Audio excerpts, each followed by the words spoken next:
Shalom saudara-saudara yang dikasihi Tuhan, salam sejahtera untuk kita semua.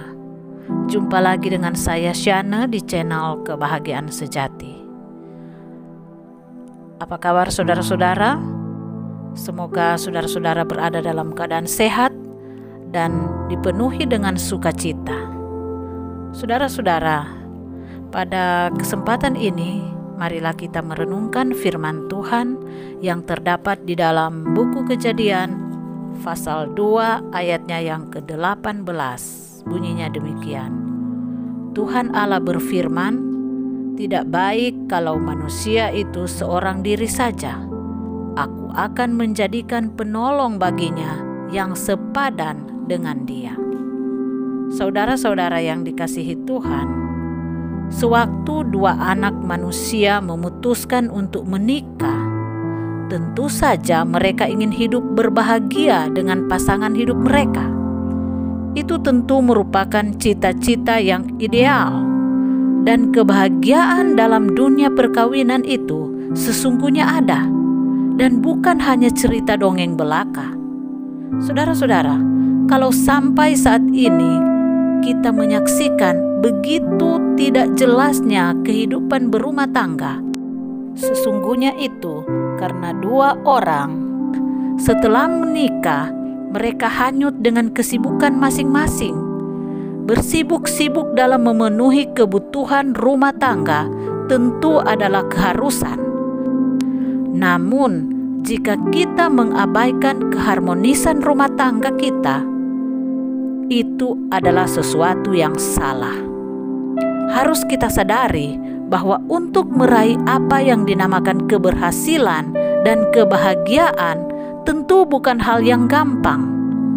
Selalu saja yang baik dan berhasil datang dari keseriusan kita dalam memperjuangkannya. Bahkan dalam memperjuangkannya, agar kita berhasil, kita harus punya konsep yang jelas tentang apa yang kita perjuangkan. Kalau kita mau memperjuangkan kebahagiaan rumah tangga, tentu kita punya landasan untuk memperjuangkannya. Sebagai orang Kristen, tentu yang harus menjadi dasar perjuangan kita adalah firman Allah. Sebab hanya di dalam firman Allah sajalah kita mendapatkan arahan, kita mendapatkan tuntunan dan perlindungan dalam kita memperjuangkan keutuhan dan kebahagiaan rumah tangga. Di luar itu, kita akan tersesat. Capaian dunia modern saat ini memang semakin luar biasa dan menggiurkan bagi setiap manusia. Namun harus kita waspada, sebab banyak prinsip-prinsip dunia modern sangat bertentangan dengan kehendak Tuhan.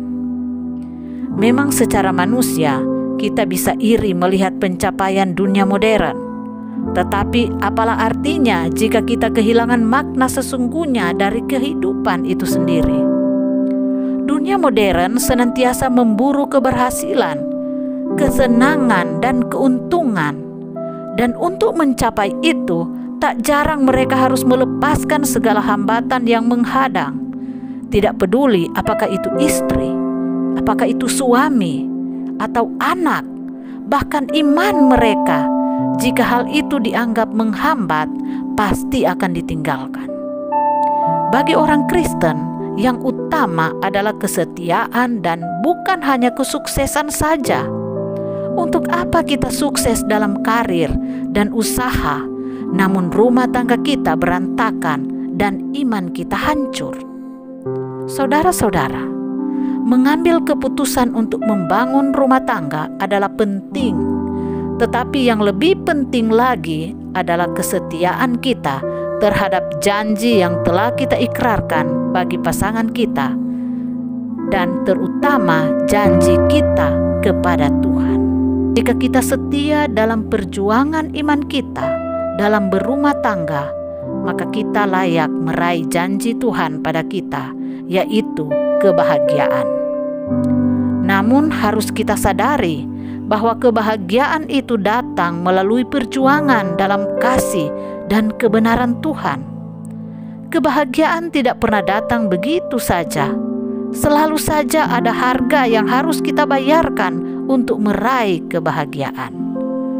Saudara-saudara, menikah itu adalah gampang, tetapi untuk meraih kebahagiaan di dalamnya, kita harus berjuang dengan benar dan dengan kasih tentunya. Jika kasih dan kebenaran sudah menjadi landasan hidup rumah tangga kita, niscaya kita akan meraih kebahagiaan dan keberhasilan hidup. Percayalah, Tuhan tidak akan meninggalkan setiap orang yang senantiasa bersandar kepadanya.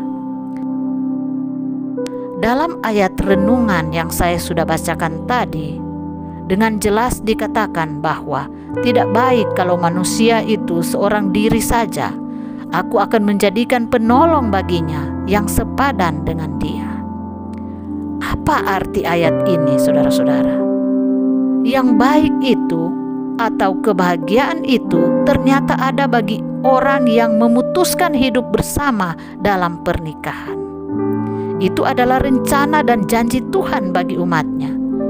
Namun itu memang perlu diperjuangkan karena tidak akan datang dengan sendirinya.